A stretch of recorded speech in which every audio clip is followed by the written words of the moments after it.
So, hi, Iam. I was How are you? I'm good, man. I'm good. That's very good to hear. Now, before we get into what you've been up to in the past couple of months and what you're looking towards in the future, I'd like to go back all the way to the beginning. Now, obviously, your father was very instrumental in you picking up music and being passionate about music, but I want to go back perhaps even further.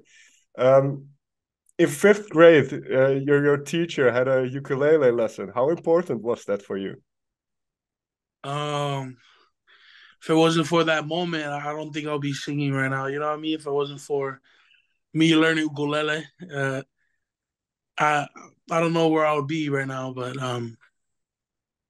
yeah, it was really hard. I actually did not like it at first. Okay. I didn't like it because my fingers would blister and it Mm. would like start to bleed a little bit, and I was just like hate it. But then I kind of like I don't know. It's kind of dumb, but I used to put like band-aids on Mm. my fingers so it doesn't hurt my fingers when I play the ukulele. But what kind of world did that open up for you? Because I don't know how much, obviously you're really young at that point, but what kind of musical world did that open up for you?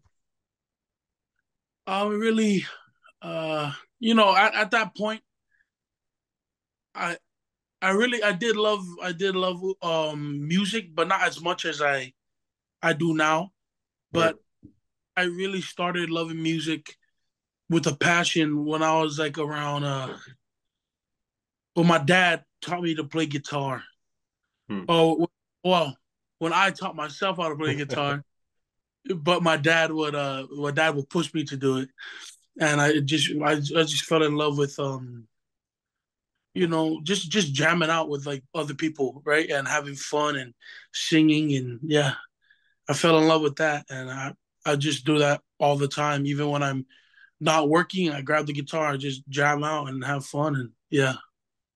You mentioned the fingers. Now, when you play acoustic guitar, the strings are even thicker and they cut a little bit deeper. So what was it like delving into the guitar for you? And like you said, you kind of taught yourself. What were you looking at, and what were some of the struggles or challenges? So for me, it was easy because I learned ukulele first, right? Mm. A lot of people say that like if when they learn guitar, it's hard to get into ukulele. I feel like it will be opposite if you.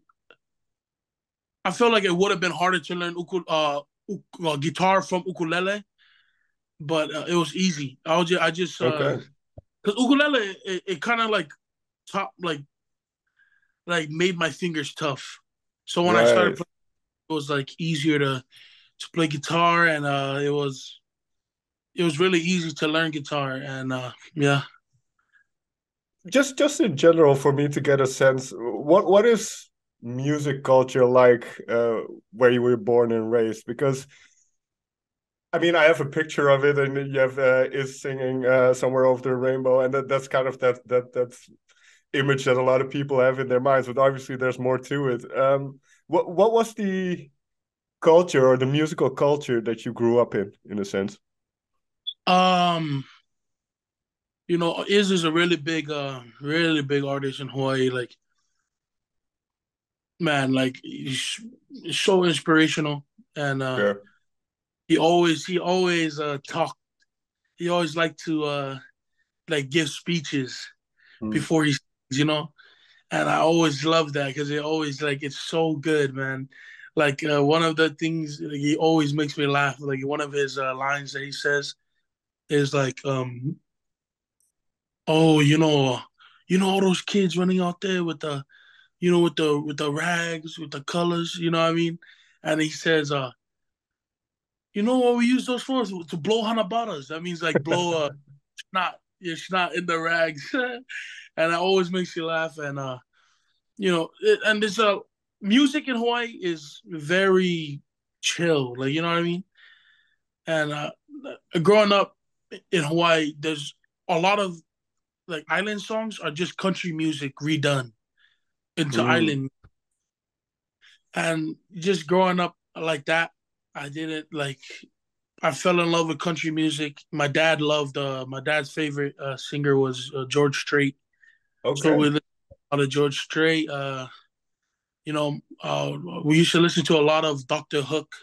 I don't know if you Mm. know what Hook is, but we used to listen to a lot of Doctor Hook. And um, I feel like my music growing up in Hawaii was a little bit different from other people's in Hawaii because because my dad liked so many different genres, and I fell in love with so many different music. I didn't really start liking like Hawaiian music until I moved out from Hawaii, and just listening to Hawaiian music just like really brings me back home. So Mm. I felt I love all kind of music now. No, but it's interesting the connection. I didn't directly make that connection, but you mentioned country music being very influential in kind of Hawaiian or island music, and is that why you cover a certain? I think you covered Morgan Waller's "Sand in My Boots," if I'm not mistaken, and then those kind of is Oh that where that passion comes from? well, yeah, I just love Morgan Wallen. His music is amazing. I really love his writing, and I just really wanted to do that song. But that's where my love for country music came from, right? From growing up, how I did, and my dad and Hawaii. So it all like plays a role in the music I love. Yeah, But what I find kind of incredible is that I believe you're 20 now or 19, 20. I just turned 19. Yeah. What I find interesting then, you've developed so quickly because I believe you wrote Dreams when you were 15, right? Is that correct? Yes, sir. I wrote Dreams when I was 15, and yeah, it was I feel because that was like the first song that I actually because I wrote songs before that. I Okay. have wrote that, but it was just it was kind of rough. But that was the first song that I was actually really proud of, and yeah, I'm still proud of that song. Yeah. No, but that's incredible to write something at that age. But what was that notion of putting thoughts onto paper and kind of creating something out of nothing? What again? Was there another door that opened for you once you started doing that? Yeah, it kind of made me like cause I wrote songs before, but my dad he really pushed me to write. That's why because he's like, oh, you got to start writing.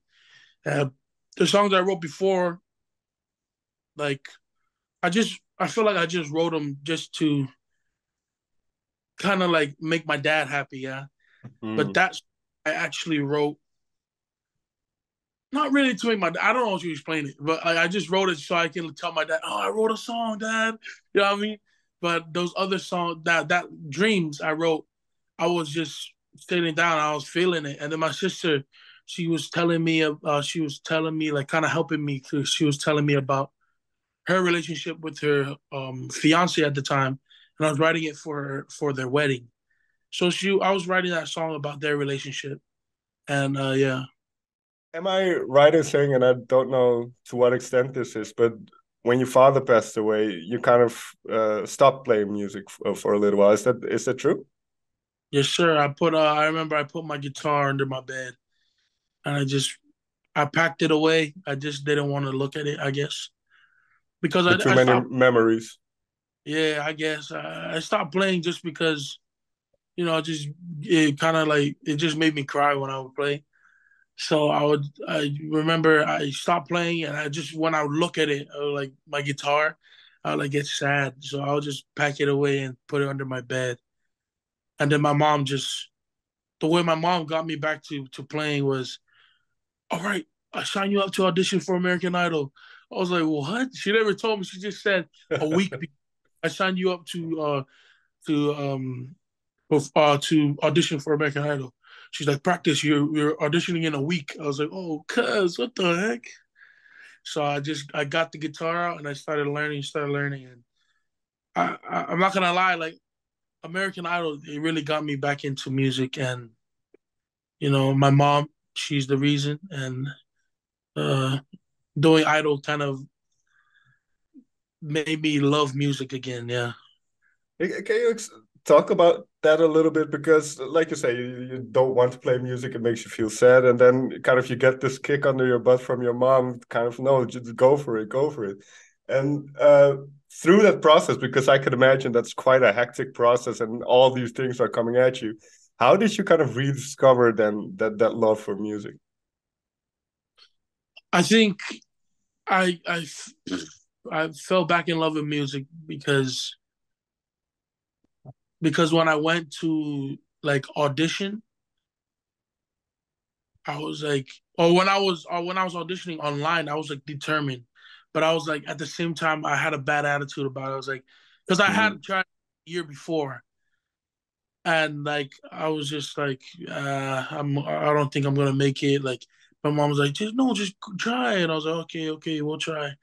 But then I'll just go and I'll try my best, but I was like, always thought, man, I'm not gonna make it. And then at the end, like they said, oh yeah, I'll hop on the Zoom call. I hopped on the Zoom call. I was like so ready to be like, oh, they want you to come back next year, all that stuff. And I was like, oh, okay. So I hopped on and I was just like, I was kind of like, I was like, nah, let's get this over with. So I hopped on. They're like, well, we have exciting news, and I was like, no ways, dude. Like you're gonna be able to audition in front of Luke, Lionel, and Katie. And I just like freaked out, and I was like, "Yo, what?" Right after that, I remember I grabbed my phone, I called all my friends, called all my family, and I had they sent me like a email saying I can't talk about it yet, and I was like, "Oh shoot, it's too late, man." I've already told everyone. Yeah, man. And like, it kind of made me like forget, like not forget, but like kind of like overlook like how sad I was when I would play. But I feel like it really helped because like it helped me really bring out my emotions when I would sing.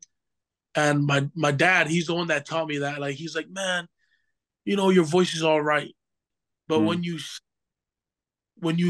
you sing the emotion you put into it makes you a great singer, right?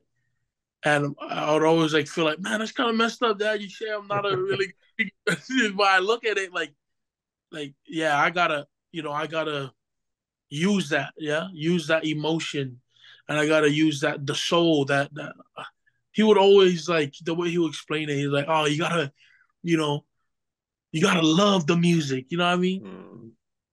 And you gotta be in love when you're singing. You gotta all this stuff. You gotta yeah. So I always try to do like that, and um,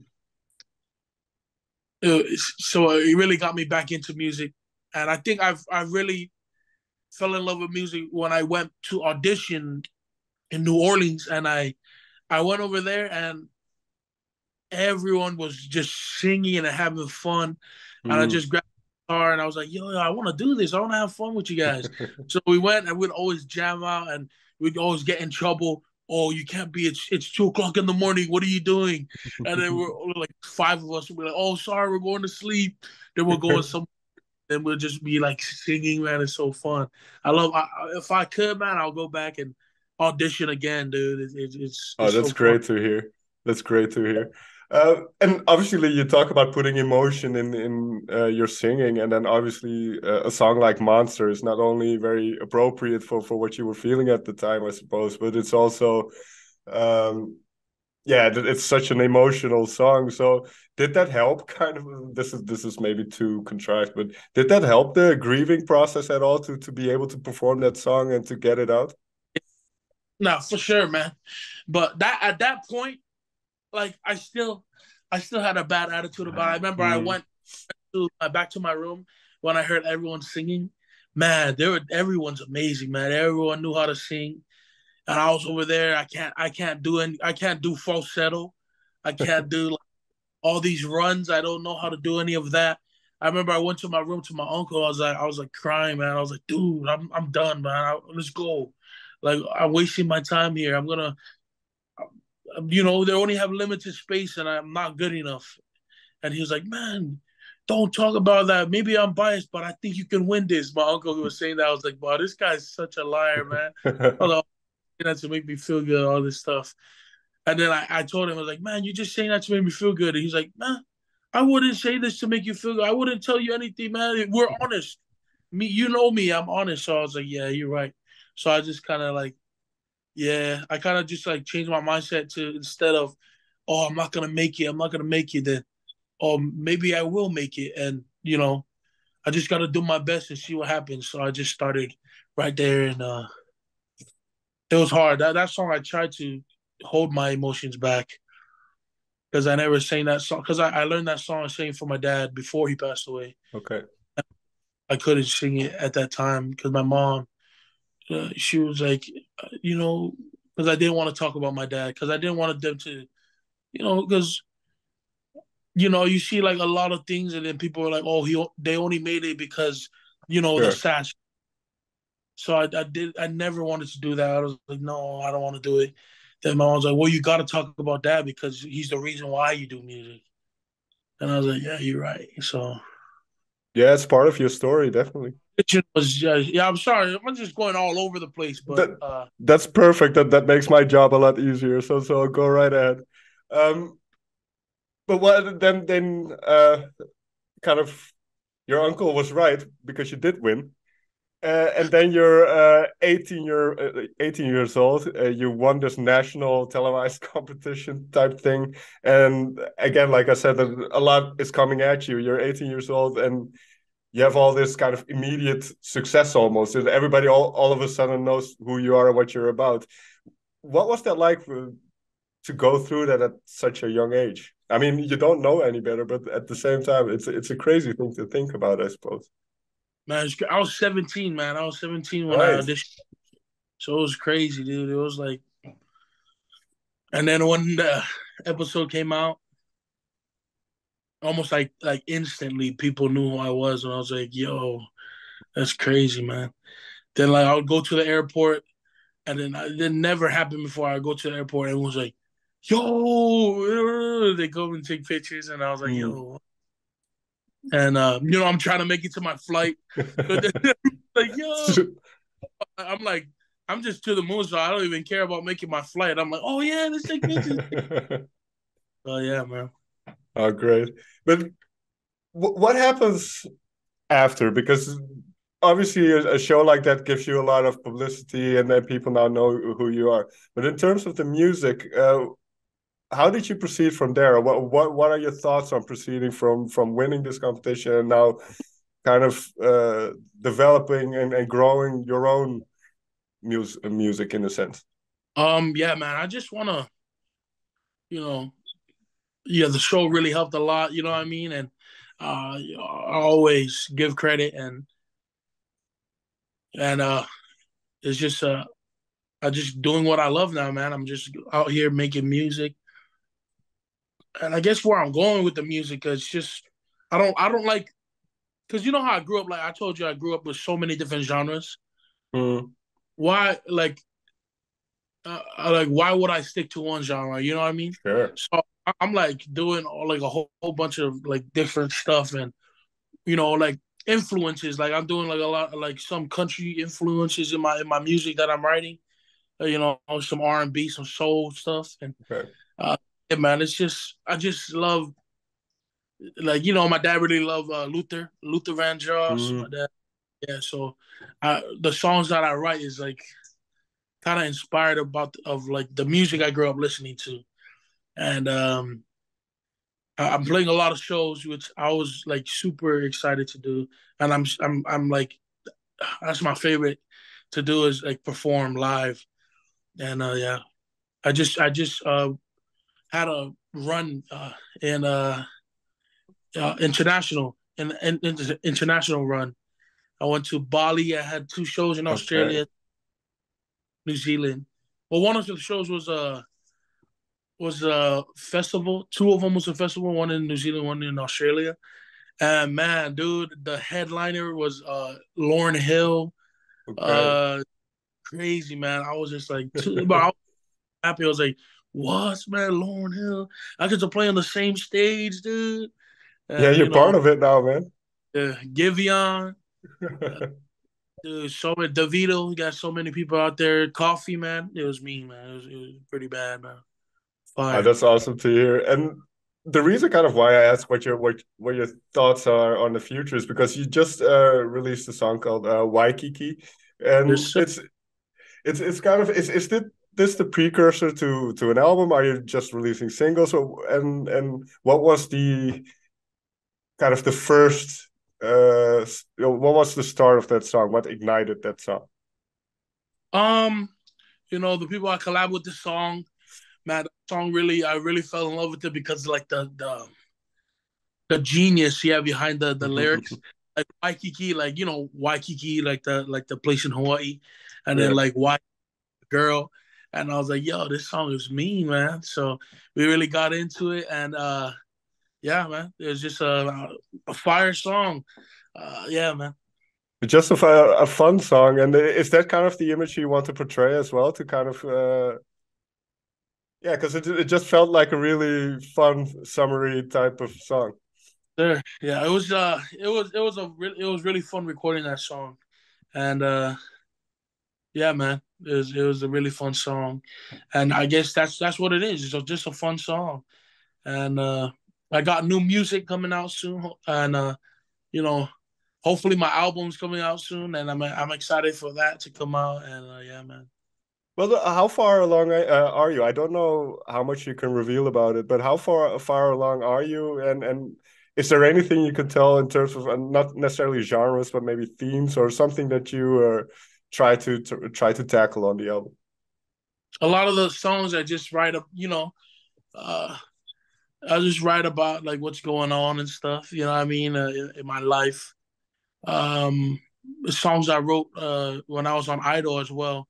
I wrote a couple when I was like on the show uh, in my hotel room, and I'll just sit there when we're not filming. When we're done filming, I go to the hotel for an hour. I'll just sit and start writing. Okay. Then I'll sleep because we get home late, so I go sleep, then wake up, go out there and come back for an hour, just start writing, and then same thing, man. And I just because I love writing, man. It helps me get out like feelings, and it helps me Mm. yeah. So I wrote a couple songs, and I need to work on more, but hopefully my album will be done soon, and we'll see what happens. But yeah, man. And do you have a vision of what you would like to do in music, like this? I don't not a like 5 year plan or a 10 year plan, but just kind of what kind of artist you would like to be. And I suppose is it important for you that you are representing Hawaii in a certain way? Yeah, man. Yeah. I just need to um, just be who I am, I guess. Mm, And just me being who I am is how I grew up, right? Is how Hawaii is, and like a lot of people were like, "Oh, it's so cool that you're so laid back, right?" And I mm. like because on the show, it didn't really show it, but I used to mess around so much. I used to like have fun. Being the I remember I used to carry around these honey packets and like stack it on the country guys' hats and like see how much I could put on their hats without them noticing. Just having fun, and that's how it is in Hawaii, man. We're always just having fun, and it's still hard, with this with the prices going up where we're growing up, but we just still having fun, man. That's how it is. Mm. Ian, may I thank you so much for taking the time to talk with me. Thank you, man. Nice to meet you, brother.